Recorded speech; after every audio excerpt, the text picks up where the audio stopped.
Okay, so let's go ahead and add a little bit of advanced functionality to our pagination component by providing a set of numbers that we can click on to jump to a particular page. So for this, we'll head back into our pagination component. And the way this is going to work, if we look in the template here, between the two buttons we've defined, we're going to create an ng for loop. So we'll start it out here with button class, and we'll still have a button small, button info, just some default bootstrap here. But we're going to use *ng4 to create a sort of in-place for loop here and output a number of these buttons.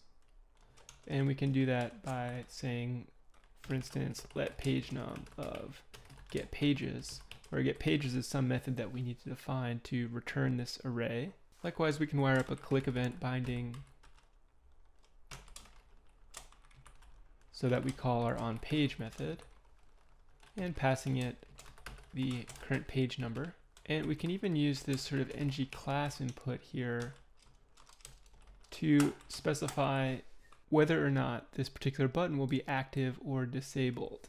And so let's go ahead and disable it when the page is loading, and set an active class on it when the page number corresponds to the page that we're actually on. That's just going to give us a nice sort of visual cue here as well. So we can do that by saying active, and we say it's active now when the page num is equal to the page that we're on, and disabled while everything is loading. Okay, so that's looking pretty good. I'm going to go ahead and put these out on a little bit of a separate line here.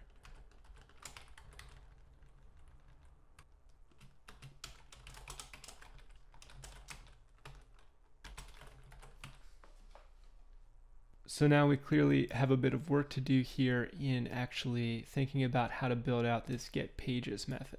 We don't want to get all the pages. For instance, if we have 1 million records in the database, we don't want, and 10 records per page, we don't want some 100,000 numbers across the bottom of the screen here. So let's work on a method that we could use to sort of limit that to a sane number. And of course, all this will be defined within our pagination component TypeScript file. So we'll scroll down and we'll create our method get pages, which will return an array of numbers. So we'll kind of think this through out loud and then refactor if needed after we get this method defined. But it is a bit of a complex method, so just bear with me as we work through it here, and then we'll talk through it afterwards. So we'll have a constant, and we'll just call this total pages, which we will use to actually store the total number of pages. So we can math.ceil this.count over this.perPage. We'll have a constant this page, which we'll set to this.page or the first page. Then we'll have a constant pages to show, which we have a property for as well. So we'll say this.pages to show, or 9. So I only want to display a sort of maximum of 9 pages at the bottom, between the previous and next buttons. I'll create a constant pages, which we'll set up as a number array, and we'll initiate it as an empty number array. And we'll go ahead and push this page into that array. Now let's make a for loop to basically push more pages into our array here. So we're pushing the current page in, and now let's for, and we can say let I is equal to 0, I is less than pages to show minus 1, I++. There's a nested if here that I'm going to go ahead and write, and then as I said, we'll try to explain it once we kind of see the structure. We're going to say if the length of the pages is less than the total number of pages we'd like to show, and if the minimum value in our pages array is greater than 1. And so to get the minimum value of an array in JavaScript, there's like a little trick here.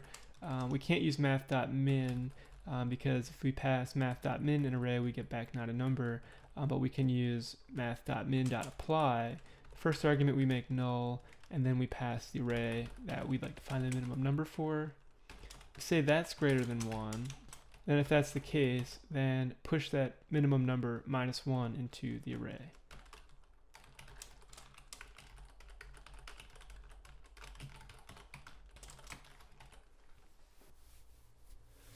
Then, once again, if the pages.length is still less than pages to show, and if the maximum number in our array, so for that we can do math.max.apply,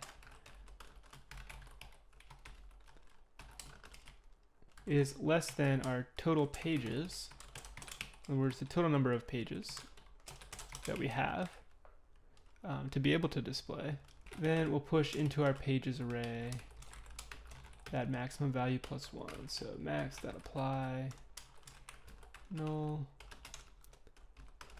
pages, and here +1. Now we can sort this list from min to max here. So say sort A, B, A minus B, and return our array. All right, so that's kind of a little bit of a mind boggle. So let's kind of think about how this works. So let's say that we have 10 total pages, and this page that we're on is 1. This .pages to show is set to some number that gets passed here. Let's say that we're going to show a maximum of 10 pages. We set up a new empty pages array, and we push, in this case page 1, we push page 1 into our pages array. So at this point our pages array is simply just contains the value 1. Now we say for the range of 0 to our total pages to show -1, so from 0 to 9, incrementing, if our pages.length is less than the total number of pages to show, which will be true because the pages.length is currently 1 and pages to show is 10. If the minimum value in our pages array is greater than 1, which will be false, then we go once again into if the pages.length is less than pages to show, which is still true. If the max number in our pages array, which is also 1, is less than the total number of pages, which is true, then we push our max number in that array, which is 1 plus 1, into the array, so we push 2. We head back up to the top of our for loop.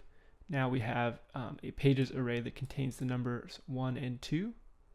And we'll just go through this one more time here. Still less than, I will now be 2. We're still less than pages to show. If pages.length is less than pages to show, which is true, and if the minimum value in our array is greater than 1, which is false because we have a 1 and a 2 in the array, so we jump down here. This will still be true. Now we push the number 3 into the array, etc. So now you may be wondering, well, when will it be the case that we have a situation where the minimum value in our pages array is greater than 1? Well, let's say that we're on page 12 and like we have 100 pages that come back, say. So we're on page 12. We're only going to show 9 pages. So the minimum value in our array here would then be 3. So let's see how this works now. Let's head back into our pagination component here. And we also need to close out our button here, so /button. And we'll also use some interpolation here to put out the page number on each button. And of course, this page num corresponds to the page num of get pages. Okay, so let's kind of check it out in action here. So we'll come back, and so you can see we have our 9 buttons, and when we click on any of them, we head directly to that page, and the button that we've last clicked on is set to our current page, which then becomes active, so we get this sort of visual indicator here.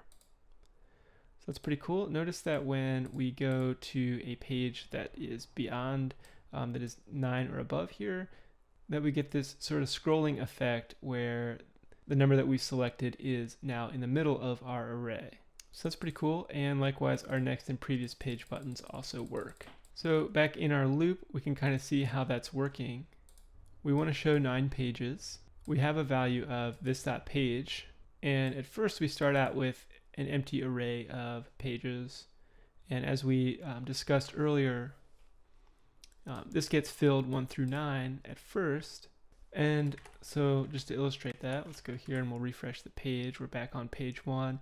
If I click on page 9, I now have this array 5 through 13.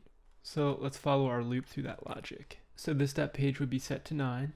We enter our loop. We're going to show 9 pages. So from 0 through 8, iterating, if the pages.length is less than the pages to show, which is at first true, we push this page into our pages array. So now we have an array with just 9 in it.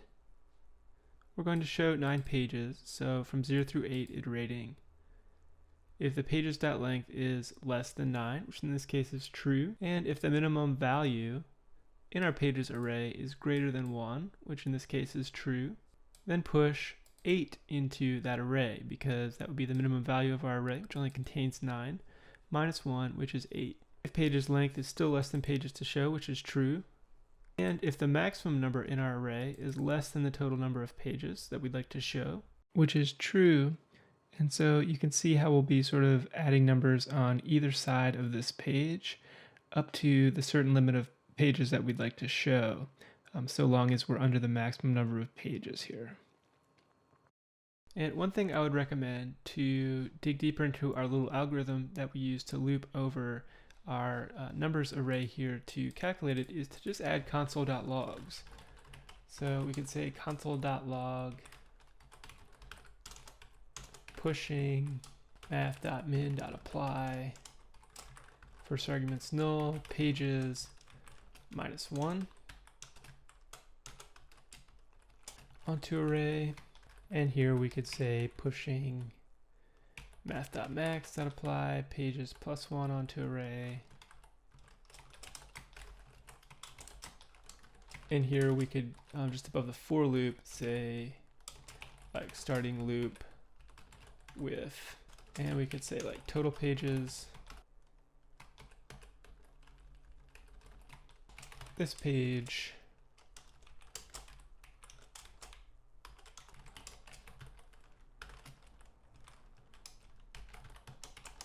pages to show,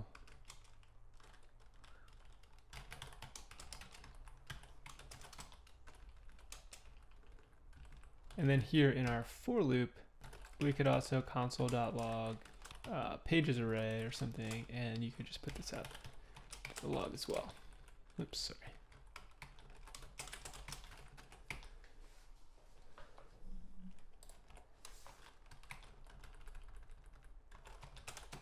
And then we can go take a look. I'll just clear the console, and then let's click on, say, page 9. And let's check out the last loop that was started here. So starting loop with total pages 100.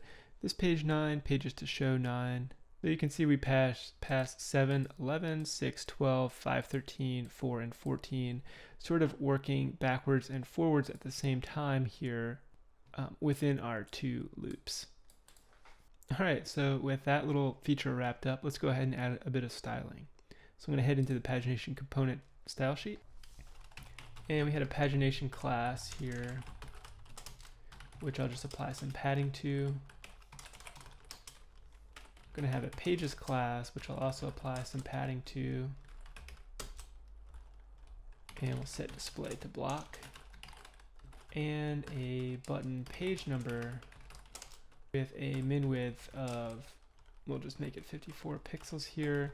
This will prevent the button, the page number buttons from resizing as they grow or shrink. And we'll have a margin of 2 pixels. All right, so let's head back into our template.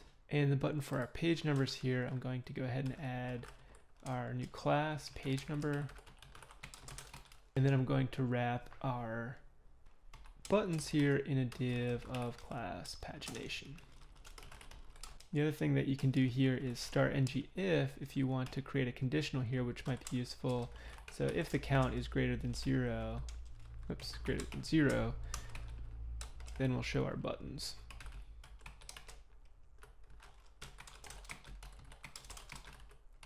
All right, so my auto format kind of flattened out this button, but that's okay.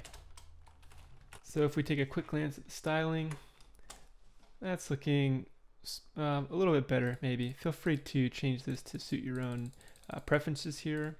Let's go ahead and take care of this x through y of z orders. So we're going to create some properties here where we can say like get min. So we'll get the minimum order from this page through get max. And we already have the total number of orders, which will just be count. Okay, perfect. So now we can head into our component and write methods for getMin and getMax. Count, as we said, is already getting input into our pagination component as a total number of records. So let's go ahead and write our getMin, and maybe we'll write that just above getPages. Return a number. And to get the minimum, this component is rather heavy on calculations, I suppose. But we want to get the total number of items per page times this page minus this dot per page plus 1. So let's think about why this little expression works. So say we're on page 1, we're getting 10 records back per page. So our first expression here will be 10 times 1, which is 10, minus this times per page, which is 10, so we get 0, plus 1, which is 1, and so that would be the minimum value on the first page. If we were on the second page, then we'd have 20 minus 10 plus 1, which would be 11, and so forth. So that's pretty straightforward. Get max is also pretty straightforward then. We can say let max is equal to this dot per page. So 10 in this case times this dot page. And then we can say if max is greater than this dot count, max is equal to this dot count, and in either case we return max. So once again, let's think about if we are on page 1 and we have 10 per page, then in this case we have 10 times 1, which is 10. And let's say we got 100 records back. Well, this would be true because 10 is less than 100, so we simply return 10. So the maximum value for the first page is 10. Let's say that we got 95 records back. So our 10th page shows records 91 through 95, and we're on the last page, so we're on the 10th page. So here we'd have 10 times 10, which would be 100. Our max value would be greater than the total number of count, which is 95.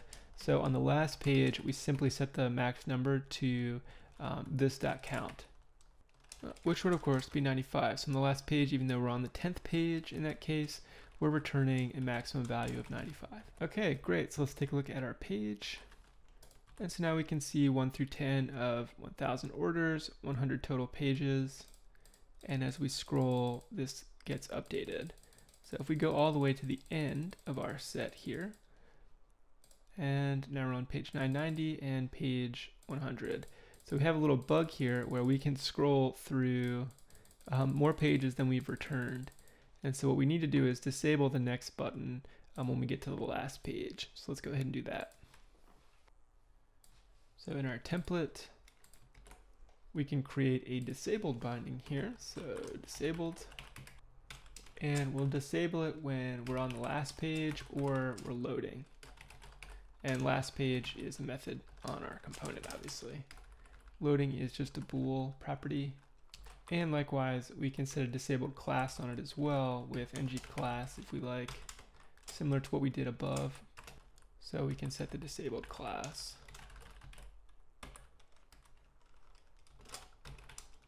When last page returns true, or when loading is true. And so that will disable our next button on the last page. Likewise, we don't want to be able to go previous, before the first page. So let's do something very similar up here. We'll say disabled. In this case, we don't need to write a method for it because the first page is always 1, regardless of the number of records we get returned from the database. So if the page is 1 or the page is loading, then we'll disable the previous button. Likewise, we'll use ngClass to set the class as well.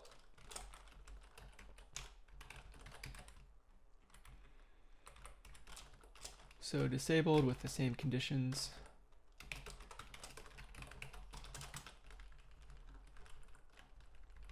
And I just need to fix a quotation mark here and add a double quotation mark here at the front of ngClass. Okay, so that looks a little bit better.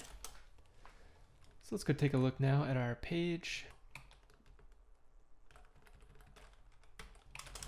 All right, so let's clean some things up here. I do like to put these out on separate lines. I just think it's a little bit easier to sort of reason about when we can see everything very quickly without having to scroll sideways. So I'm going to make this adjustment here.